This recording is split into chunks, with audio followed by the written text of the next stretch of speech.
Hey, what's going on, brothers and sisters? Astrologer Eric Rosen here from Viking Rising Astrology. Want to just pop in with a little astrology update. This is going to probably span the next few days up until Sunday. There's a lot going on.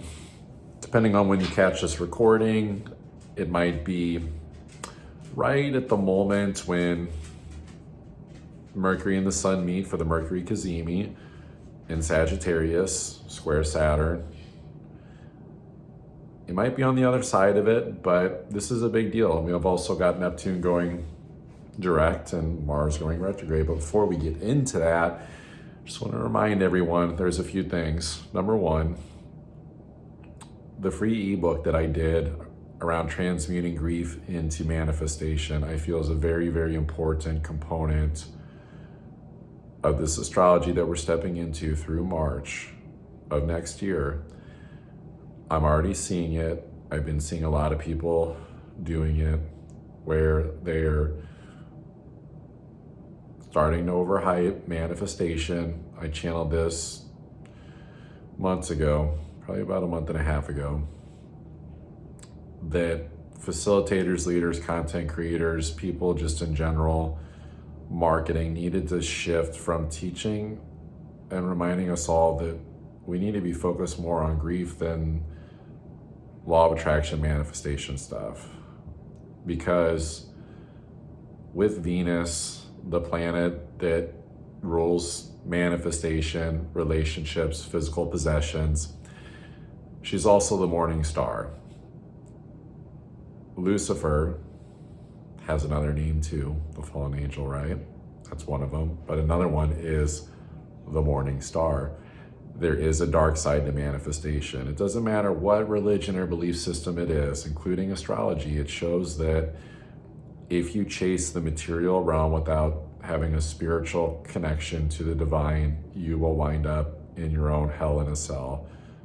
You'll probably get what you want, but it's like selling your fucking soul to the devil to play the guitar real good, you know? So I just want to remind everyone that the reason that grief is an important process, because grief, spiritual connection, letting go, connecting to the divine, God, it's all Pisces stuff, right? Which is what we're moving into a lot of by the spring. This is where Neptune's going direct.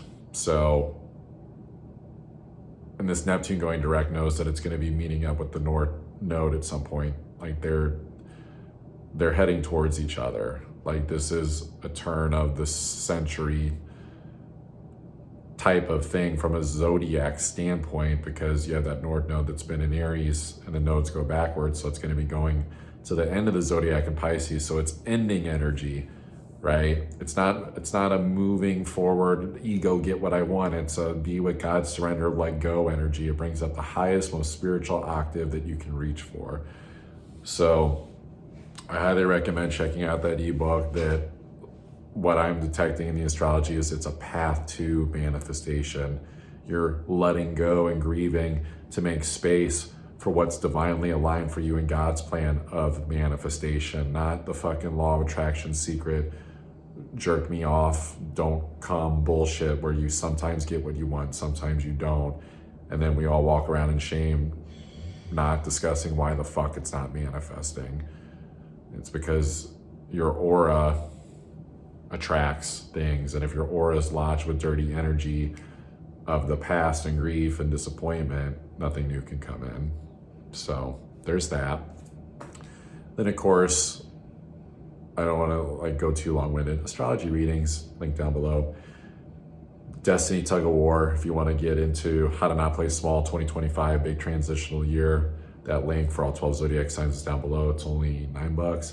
And then I did a special for the next 20-year cycle Pluto for all sun signs. That's $14. You can get that recording down below. It's got all the minute markers. You can fast forward to your signs if you want.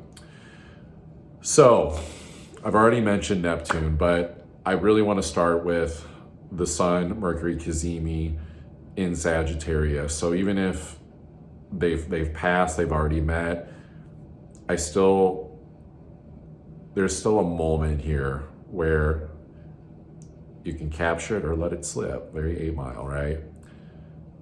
which it's a very 8-mile long road energy in Sagittarius. And so I think this is important, is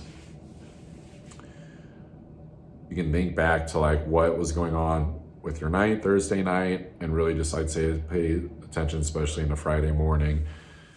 But a Mercury Sun Cazimi is always when the Sun, your soul level vitality, and Mercury, the mind, they meet together, and the heart, mind become one. And there's a deep understanding where you know that you're getting a message directly from source, creation, energy, right? There is not so much intuitive, but a mental understanding of whatever's on your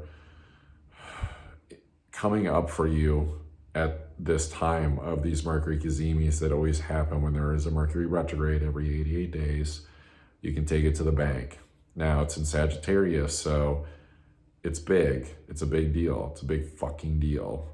And square Saturn, it deals with your destiny, your focus, how to move forward, how to not fuck up, slop up, slip up, sabotage, stay in your patterns, basically. It's a choice point. Do you want to stay in the same story if it's negative and you're not getting the experience that you want in life? Okay, well, cool. Here's the adjustment. For me, personally, because there's a manifestation element to Saturn too, right? It's like you reap what you sow. It's the harvest.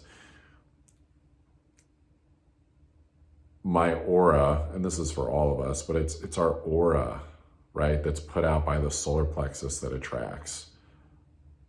And being an intuitive man, woman, the transition that we're going through, why it's so hard on the mind, is because human design shows we're transitioning to the more sophisticated, intuitive mind that's located in the solar plexus, right? This is why science has already quantified that the mind-gut connection is so strong, right? So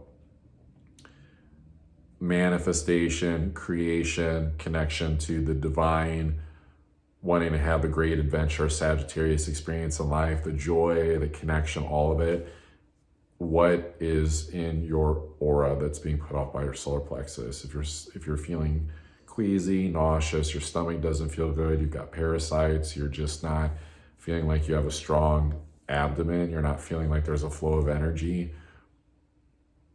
that's probably some anti-self energy to deal with, and to compassionately, lovingly deal with that, especially with the Mars going retrograde in Leo and Neptune going direct. So this Mercury Cazimi is like, at a minimum, it's something that we carry forward with us for the next 90 days. Really, it's probably going to be more like 102 days if I ran the exact math of how much longer we have left with the retrograde. So 3+ months of your life, it's trying to help you understand mentally which road to choose when there's a lot of roads to take in Sagittarius, and especially when it's been opposing Jupiter and Gemini retrograde. Any overwhelmed deflation energy that we've been feeling in our thoughts, where we're feeling overwhelmed, there's too much going on, it's too hard to have positive thoughts, and we weave in and out of positive, negative. This is showing us the easier road. So think about it. And I do feel like this is for a lot of people that are want to adapt to this. If you want to be on the early stages of this Pluto and Aquarius evolution of being a human, of how we're just evolving from Homo sapien to Homo luminous, intuitive man, woman, that we don't have to do so much like NLP, positive self-affirmation talk. We can do that. And that can steady us through the storms when we don't like what we want. It can change our perspective. Those are great things to do, but there's still kind of a defensive survival mode to that, to be honest. So shifting, and I know this is idealistic, right? It's super fucking Jupiter sad shit, right? The pie in the sky stuff.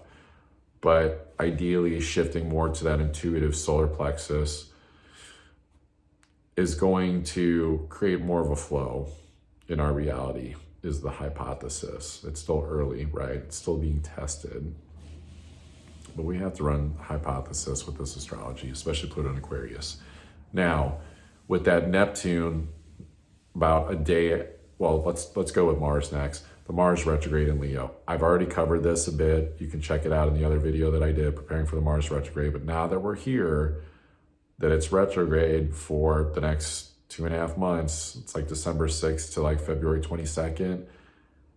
It's in Leo and it's in Cancer. And I didn't even cover the Cancer part yet. So we're just going to go ahead and take care of that now, just because I'm adjusting my flow of how I'm doing the astrology, like just doing it how I want to do it when I want to do it. Fuck anyone that doesn't like it. I'm just kidding. Love you all. First of all, the Mars retrograde in Leo. I won't go too deep into this part. Check out the other video, but Mars identity slows down, retrogrades. It's a deep going within. What am I driven for? What do I want? Especially in Leo, what do I want that I'm passionate about, creative about? What's going to help me love life more? It's a retooling, it's a reset, it's a regassing up. Now, it can look like frustration. It can look like hella fucking drama in yourself, in others. Like, actually, thank God we have Neptune going direct at this time so that we can flip the switch to like having an easier access to the spiritual, divine, intuitive, compassionate energy. And just side note on that too, when Neptune's like stopped like it is, things are fucking messy and it's hard to understand, and intuition may even be off a little. So, but with the Mars part, it's like, the positive of it is that this is absolutely inner child work, ground zero 101. Mars in Leo, Mars rules Aries, North Node Chiron's there. This is about early formation years of life, early childhood. Like, I'm focused with my clients on doing like timeline work. Like, what do you remember from birth, conception to age 2? And then we'll take those memories, we'll go into hypnosis, we'll work through that, we'll get the story, we'll get the belief, we'll get the understanding from the inner child. We'll do any healing, forgiveness work, move the energy through in a very shamanic, organic way. Work with the Arcturians a lot with it. They help me out. And Yeshua and Mary Magdalene, there's a lot of forces present.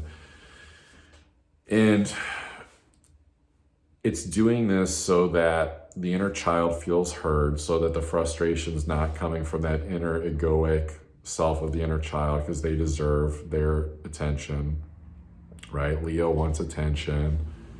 Chiron needs attention. It's got a wound. And the North Node saying, yeah, this is a dharmic element for the collective to look at and examine. It's like move towards that, and less about trying to have fake ass South Node Libra harmony in your relationships, and always wanting a relationship, and always wanting the sunset, and, you know, wanting your artwork of your manifestations to look great. Sorry, that's not where we're at. We're not. Sorry, don't want to fib to you all. Now, Pluto and Aquarius, you can go collect whatever frequency you want, but take a look at the people that you're around, and if you like the world or not, that's how you know where your adjustments are to make. The more you don't like who you're around, the more you need to go deep into the penetration work of inner child. But then this could also be harmful egoic identities that are also causing drama in your life that could come from other ages too. Leo's got a very teenage-like energy, so it's like you look at the teenage years too, like, and the easiest way to do this too, because I know, yeah, sometimes people get busy and they're like, when do you have time to deep dive into this stuff? I get it, because I've integrated it shamanically into my lifestyle, and, you know, I have clients that make time for it, but it's like, especially with Neptune going direct and Saturn, it's like whatever memory is coming up, there's probably a lesson there.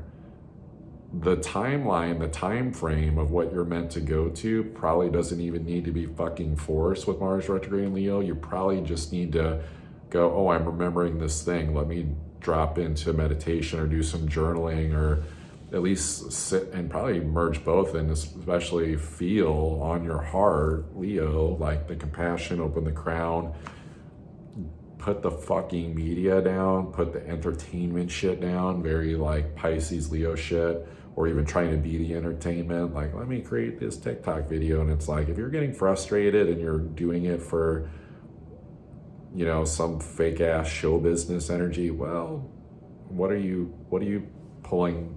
What skeletons are you maybe like dragging the rug under? Are you trying to be like, trying to replace P. Diddy or something? So these are opportunities to see what's there and just surrendering and just feeling to what's coming up.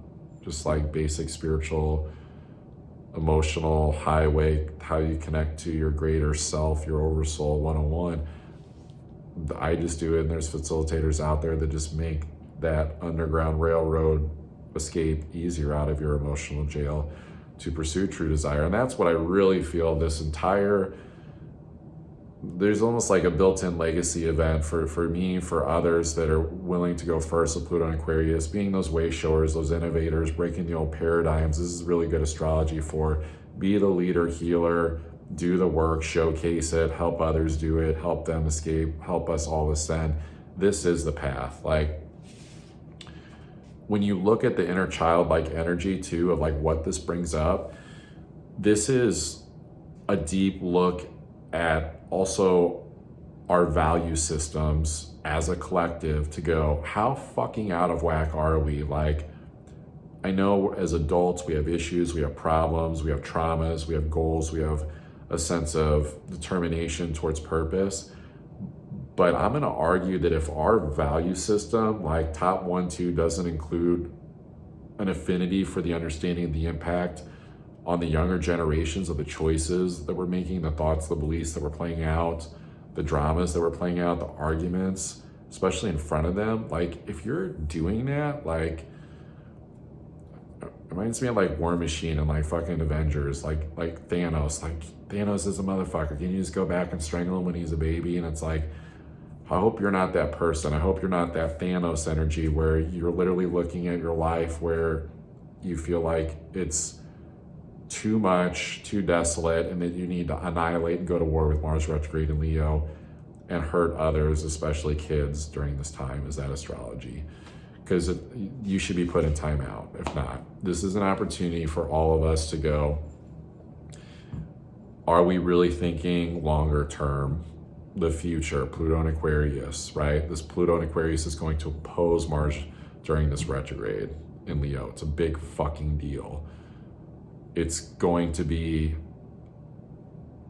honest, like, there's going to be moments where some people are going to flip the fuck out and be going crazy in their own turmoil, whether that's over like they still can't get over Donald Trump shit or war shit, or their own psychological unhealed baggage of feeling like it's the doomsday clock or something. And what's hard too is like, I wasn't even gonna bring this up, but Pluto is the Grim Reaper, Aquarius is the herd of the collective. What do you think that could imply?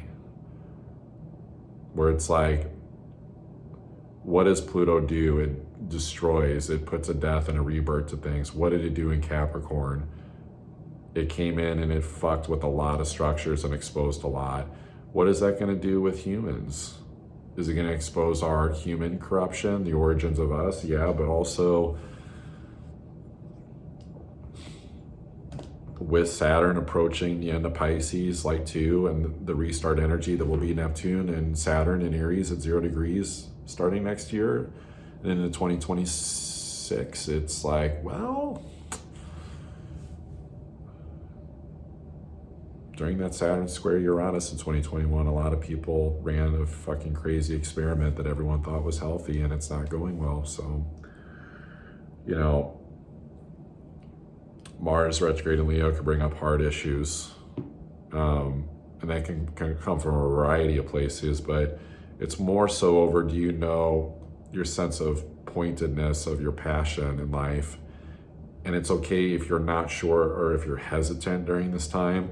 It's more so, are you taking this time to slow down and connect deeper spiritually to get back on track with whatever it is that you're supposed to be doing that is of service to humanity and the collective? Because with Uranus and Taurus, the ruler of Aquarius, where Pluto is at, we actually absolutely have to have a spiritual skill set that we are presenting to the world to connect to others.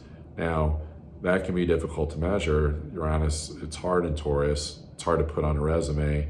It's like, you know, people feel my presence when I enter the room, right? Or some people might pick up on the energetic activation of my voice, right? Like there's something I've done with it.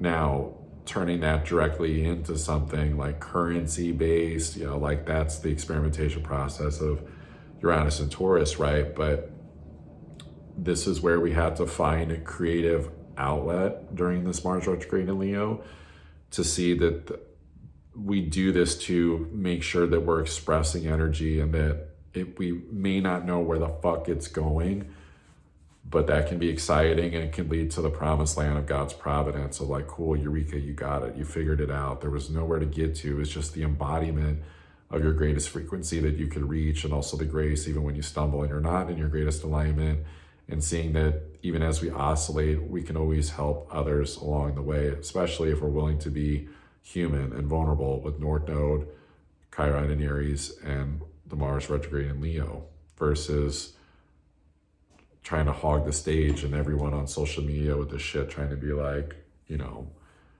who's got it better? Fuck you. Because there's not a motherfucker on this planet that doesn't in some fucking way have an internal injury that feels a bit like a loser. And it's always the people that like try to like say that it's not, that like they either don't have the receipts to prove it, or I like look at their energy and I'm like, cool, you're crushing it on the material plane, but spiritually you're disconnected as fuck. Your personal life is a mess. You know, people are not telling everything. Like, I'm doing fucking deep therapy work. It's like, I'm a Capricorn. Capricorn's third house is Pisces. So it's like Neptune there. So there's a lot of deep past emotional stuff on the mental level playing out, especially for Capricorns. They went through the Pluto transit, right? For the past 16 years. It's finally over. So now it's like just a self-worth thing. But it's like, it's one of those things where I'm doing EMDR therapy, like as part of my healing practice. And there's times where I'm like, am I gonna make it? Am I gonna be okay? Like, oh, this is hard.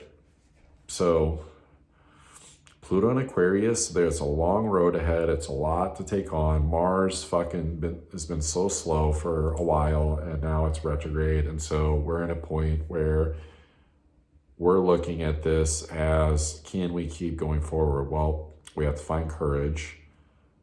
We still have to find a commitment. It's still there, right? It's almost like Mars retrograde is a little bit like when you feel like you're out of matches and you're in a dark tunnel and you're like, I gotta find a match. I gotta find a light. It's like, I know I dropped a match here somewhere.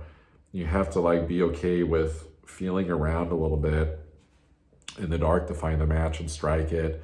And then as soon as you strike that match, that passion comes up, you beeline for the exit or the next thing you need to do. So it's a metaphorical way of saying when the passion kicks on, you do it, right? Like, I guarantee you, if I wasn't planning on doing this video when I did it, if I would have hesitated, the passion just would have flickered out. And now I'm just straight in my vulnerable channeling mode, like I like to be, right?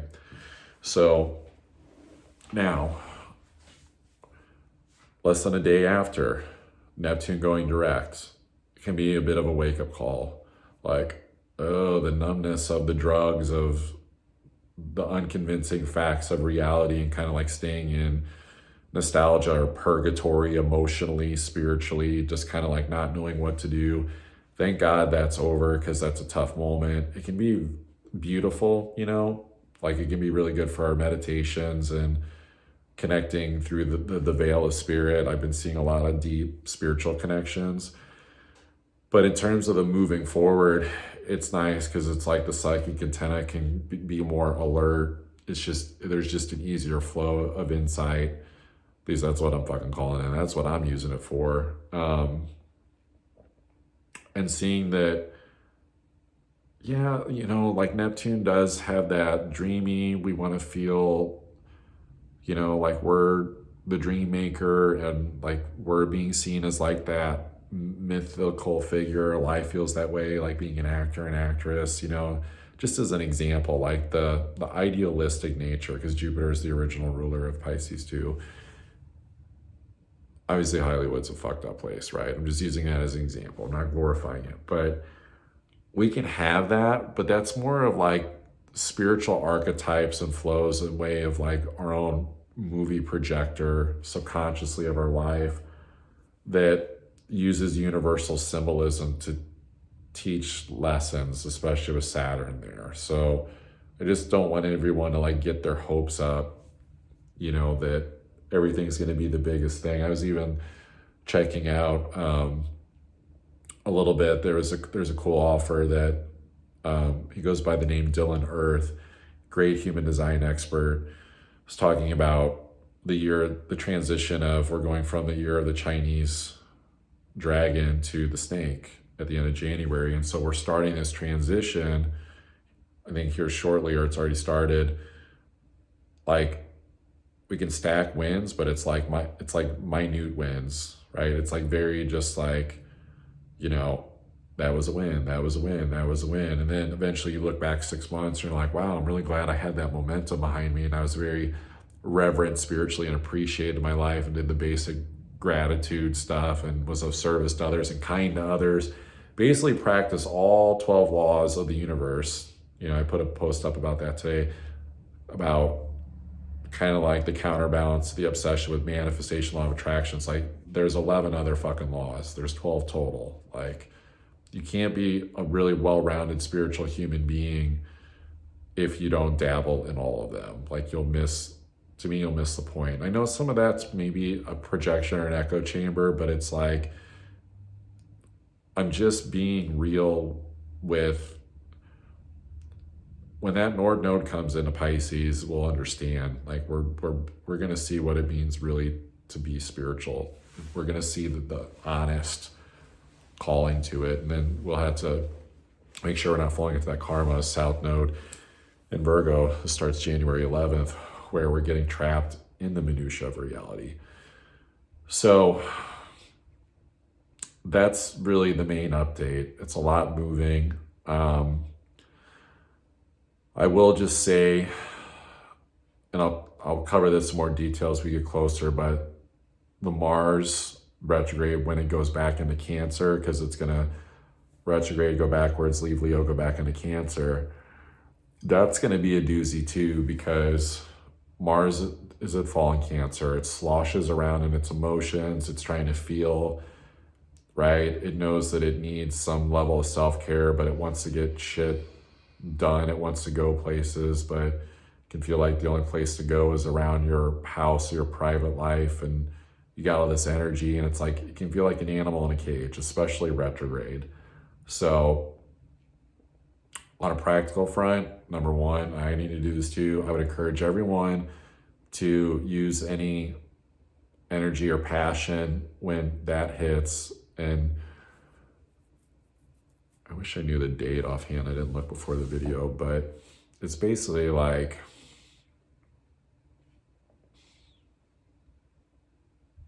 yeah, I don't know. I'll put it in the notes, but using some passion to make your environment, your home specifically, your oasis, like that it feels good, right? Because if you feel like, it's like this animal in the cage like feeling, you know, and you're feeling kind of like a lot of your focus is really deep fucking internal diving. Like, we're talking your past, your family, like fucking just really deep. how deep can you dive into the ocean before you run out of air energy of like seeing what the fuck's down there, of, you know, the depths of emotions. And this deals with fucking family tree shit like a motherfucker, like going, whoa, I didn't know that sensitive root was there. And it's being like, my grandpa did what? Holy shit. And where does that show up in my mental patterning? Oh, okay, I don't want that. Let me let that go. Let me let that rotten tree branch of the roots of Cancer family go. Please, for the love of God, like, it's Mars retrograde in Leo and Cancer, do not take this out on your fucking family. Please, from December 6th until February 22nd, do not be a motherfucker and piss on your kids, your loved ones, your family, the people closest to you. You will fucking regret it, and you will be labeled a piece of shit, because the deep karmic implications of Mars being such an identity-based planet of the masculine energies, whether you're a man or woman, it's just your masculine energy. How you assert yourself and how you use that potency or lack thereof and get frustrated and ripple it out onto others has deep harmful impacts. So it's all of it. There is kind of an Akashic Records type vibe to Cancer too, so this can also be a deeper understanding into your origins, as especially like through your DNA evolution, through your family tree. Like, this would be a really good time for, like, it's like the Mars retrograde in Leo, it's like inner child work. The Mars retrograde in Cancer is more, I'd say, Akashic Records understanding for your family patterning. Like, in fact, it would be good for people to go get Akashic Records readings like with their family. I actually had someone ask me about that. It was a good idea. It's like getting the soul contract, it's understanding, and just understanding this tight-knit energy of like why these origins and these identities were chosen in this lifetime based on your family. Some 1%ers are going to overcome some family woes very powerfully if that dedication's there, but it's like, make it every opportunity count.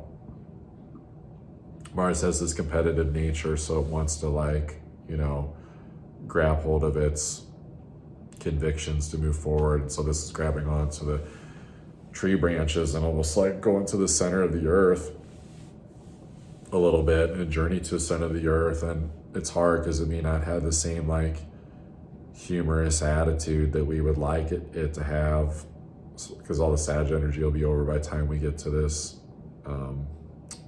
Mars retrograde in Cancer. But we might feel a little under the gun, a little pressured to get to the nucleus of the understanding. And then the hard part is it going to be too sensitive? Is it going to be too hot? Is it going to be too, you know, even cool? Like, this deals with extreme temperatures, Mars retrograde in Cancer, of getting to that core understanding. You can even look at this with this retrograde of like understanding the incubation period of like with the mother and like the womb, and this, especially probably when the moon like goes through and activates Mars retrograde during this period, it'll go through there, you know, at least a couple of times for both signs. And so what was going on in terms of like, why were you the sperm that won type thing? And there might be some deep soul understandings to that. Not so much like what you came here to do, but maybe sort of like, what was the birthplace of your convictions, of your identity,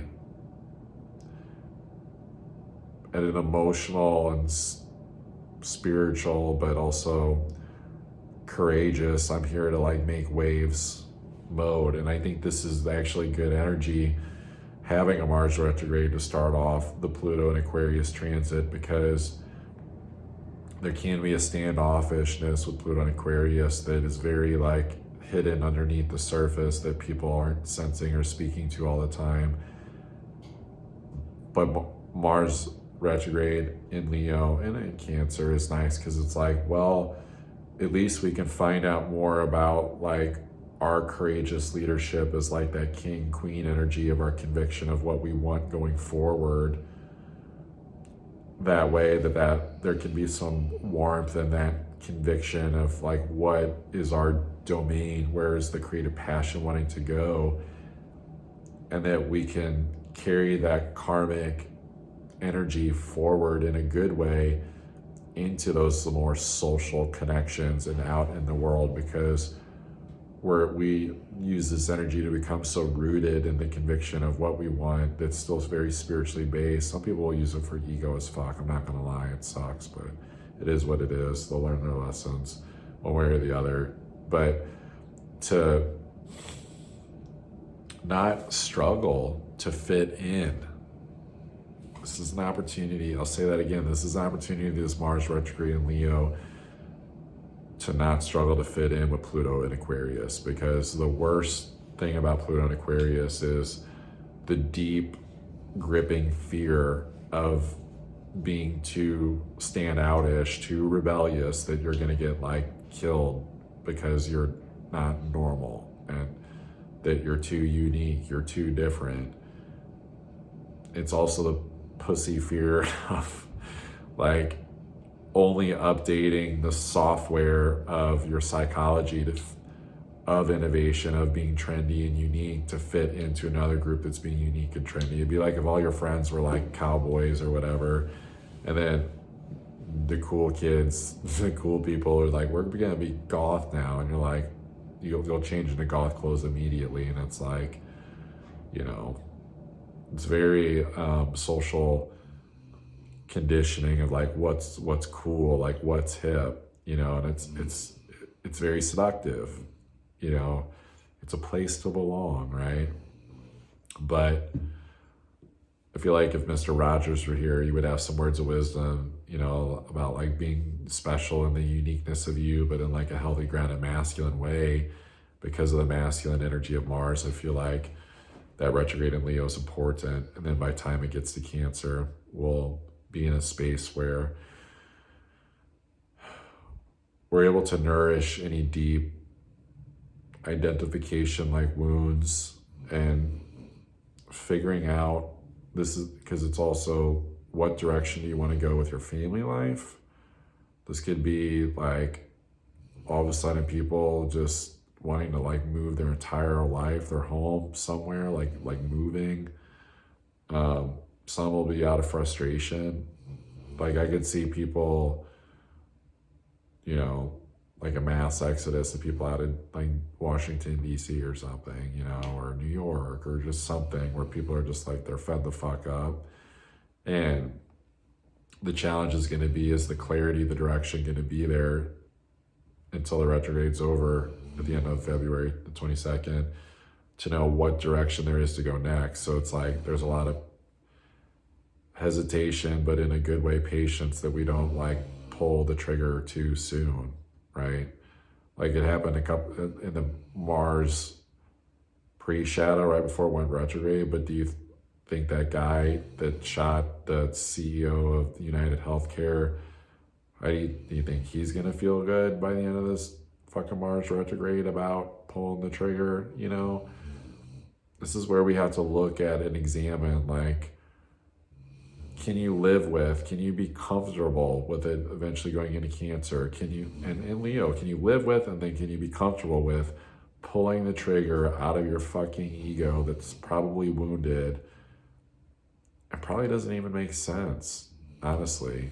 Because if you blow up the rest of the zodiac, Jupiter retrograde in Cancer, still during this time, Uranus and Taurus, Neptune, Saturn at the end of Pisces. Does it really even make sense for these transitions that we're going through? Like we're on the cusp of very monumental, great change. All the outer planets shifting signs in the same year period. I go deeper into that, into Destiny Tug of War, how to not play small. I talk about that and how that applies to your sign. So you can, that's special, it's $14. You can get the link down below. But it's like shameless plug. Why jump the gun? This is not a time during this Mars retrograde from December 6th until February 22nd to jump the gun on moving a direction in your life that you're actually probably privately unsure about, like, you know, changing your whole foundation, your home, your family, getting a divorce, like doing something heinous, like blaming it on your kids and disowning them or something, or, you know, like this deals with fights, this deals with deep conflicts. So it's like, don't mess your life up like right before there's these deeper spiritual healing moments that can come to show you why maybe you haven't been getting what you've wanted, or why life hasn't been identified and going in the way that you want, even if you're saying that it is, but you're concealing the wounds around it and the secret drama in your life that's private, and probably, and maybe even addictions and shit too. I talk snoring.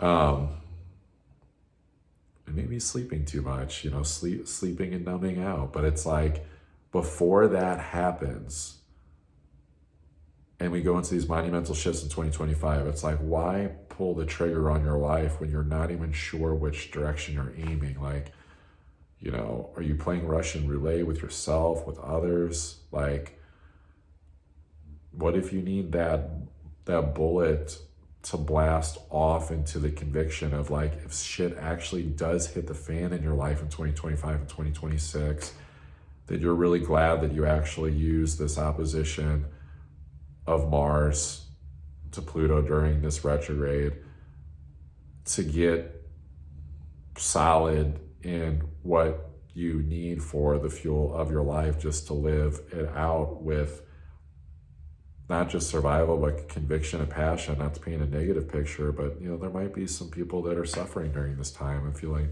they're lacking something. But I want to say it sounds weird, but it's okay to, like, feel like you're playing it like more docile, you know, like it would be like, I don't know, like Ray Lewis, like the Ravens or something. I don't know why I mentioned this. Actually, that energy feels weird. Someone else, like a football player, it's like, and all of a sudden they, you know, became more docile and more gentle, you know, if like, it's transitory. It's not a bad thing. We don't have to be fucking like warriors of some fucking flashy bullshit thing, or do something crazy in our private life because we're upset and disgruntled, and let's use it as the positive for reset your heart, reset the foundation, go in positive directions that will feed your soul. Because the truth is that there has been some temporary transitory energy in this astrology, and if everyone was being honest, we're not all fully calibrated to the new program way of living. And program doesn't have to mean a bad thing. It can be a spiritual program of the program that we collectively choose, because people like to act like the matrix and control was imposed upon us, but on some unconscious level, we, you know, submit to that shit. Whether you go back to like the original stories of humanity with the Anunnaki, or just whatever it is. So we're going to find out more by, I'd say especially April of next year. But so what does that mean? You know, do you just live in limbo till then? No. If I had to summarize, it's like you follow your human design strategy and authority. If you want to get human design reading, you can click on the link that'll be below for work with me privately one-on-one. But we still get to live our lives. It's knowing the divine timing and trusting the flow of where we're meant to go, because there's going to be some pivot moments coming by next year. And we do not need to lead with our ego or push wounded inner child, teen, adult, doesn't matter what formative year it was, or if it's the present, or we're putting it on someone else close to us, a loved one, family member, a pet, whoever it is. We get to choose a new direction, but with retrogrades, especially with Mars, you have to be patient and not stay in conflict. That, yeah, the athlete that's got to slow down or deal with an injury of some sort, or the soldier that lives with passion, the warrior wants to be on the battlefield, but that's where we have to like be wise spiritually and understand that if we got what our ego wanted, it might be the worst, craziest death trap of our life. We might not even see it coming. I know that's scary, but Mars is the ruler of war and living and killing and dying, and these are interesting, energies. So it's a spiritual survival of the fittest. I hate to say it, but that's what we're going into. This is this portal that we're entering into, is who's got the cojones on a spiritual level, but also knows how to have the valor to be in the feminine too, of receiving grace and compassion and hold that vibration and pour that out to others too, right? So it's the masculine energy, but it's also the empathy of, not judging ourselves or others through this time, because that's what leads to the conflict. It's like, what did Yoda say about Anakin Skywalker? He's angry, and anger leads to fear, and fear leads to hate, hate leads to the dark side, something like that. So we have to look at this as not going into a Mars retrograde shadowy place where we're just too independent in our own ego identification that we lose sight of connection to the rest of what's going on around us. So I know this was a deep one, but there's a lot shifting. We'll pull some cards. We'll wrap up here. If you want to get an astrology reading, click that link down below. Destiny Tug of War, link down below. Pluto and Aquarius, link down below. Those are all for your zodiac signs. And as I led with, grief processing to get to better forms manifestation taps into a more poetic, God-aligned way of how we create, that we can actually be satisfied. Because that's the other thing too, is we get seduced by our goals and our ambitions that our blind ego wants when we're not satisfied. We're not connected to our core values, we're not connected to God, and then we get what we want, and then we wonder why it doesn't feel good. Gotta receive what God wants for you and align with that. Take actions on that. All right, so what are we moving out of? We're moving out of, well, stability. So that's an interesting one, right? Maybe some comfort zone stability, money flowing in, just okay, things are solid, kind of like Pluto and Capricorn. Some hermit energy, that's interesting, right? It's got the Mars retrograde implications of it, having to go within ourselves, and could feel a little isolating. But it's not reversed, so it's not a bad thing, right? There is a glow, there is an orange glowy passion to that reflectory, silent night, winter time period. What we're moving into, Queen of Wands. Love this card. Passion, enthusiasm, social connections. What a great card after the Hermit, right? She knows how to own her light, her shadow. She knows her worth. So this is our feminine energy that knows how to be transpersonal and connect and move forward and create But so this is good. You know, we're going to be getting out of our comfort zones, doing some deep diving in ourselves in order to move into more connection, you know. So love you all. See you on the next horoscope.